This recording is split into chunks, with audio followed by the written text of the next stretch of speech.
বিগত সরকারের আমলে আয়নাঘরে রেখে টর্চার করা হয়েছিল টেলিভিশন অভিনেত্রী কাজী নওশাব আহমেদকে। এমনটাই দাবি করেছেন অভিনেত্রী।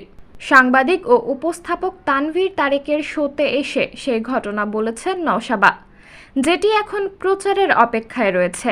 2018 সালে নিরাপদ সড়কের দাবিতে যে আন্দোলন হয়েছিল শাহবাগ তথা রাজধানীতে, সে সময় সোশ্যাল মিডিয়ায় সরকার বিরোধী এক পোস্ট করার দায়ে গ্রেফতার হন জনপ্রিয় অভিনেত্রী কাজী নওশাব আহমেদ। সে সময় তাকে গ্রেপ্তার এবং তার সঙ্গে ঘটে যাওয়া ঘটনাগুলো বেশ চর্চিত ছিল। একজন উঠিত তারকার ক্যারিয়ারে ভাটা পড়ে, অতটুকু অন্তত সবাই নিজ চোখেই দেখেছেন। কিন্তু তার ব্যক্তিজীবন, সামাজিক জীবন, এমনকি মানসিক শারীরিক অবস্থা কি হয়েছিল সে কথা কেউ জানেন না। কারণ এ নিয়ে পরে টু শব্দটিও করেননি এই অভিনেত্রী।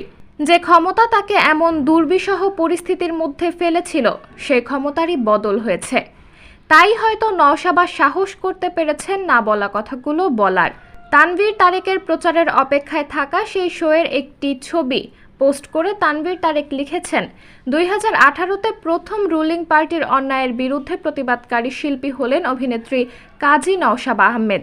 এরপর আয়নাঘরে তাকে 21 দিনের নির্যাতন, অতঃপর রিহ্যাবে 6 মাস।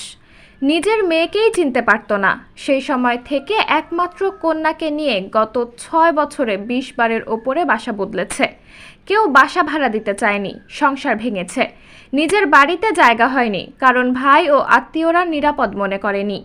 বন্ধুর নামে বাসা ভাড়া নিয়ে বোরকা পরে ঢুকতেন, কোনো আপোষ করেননি।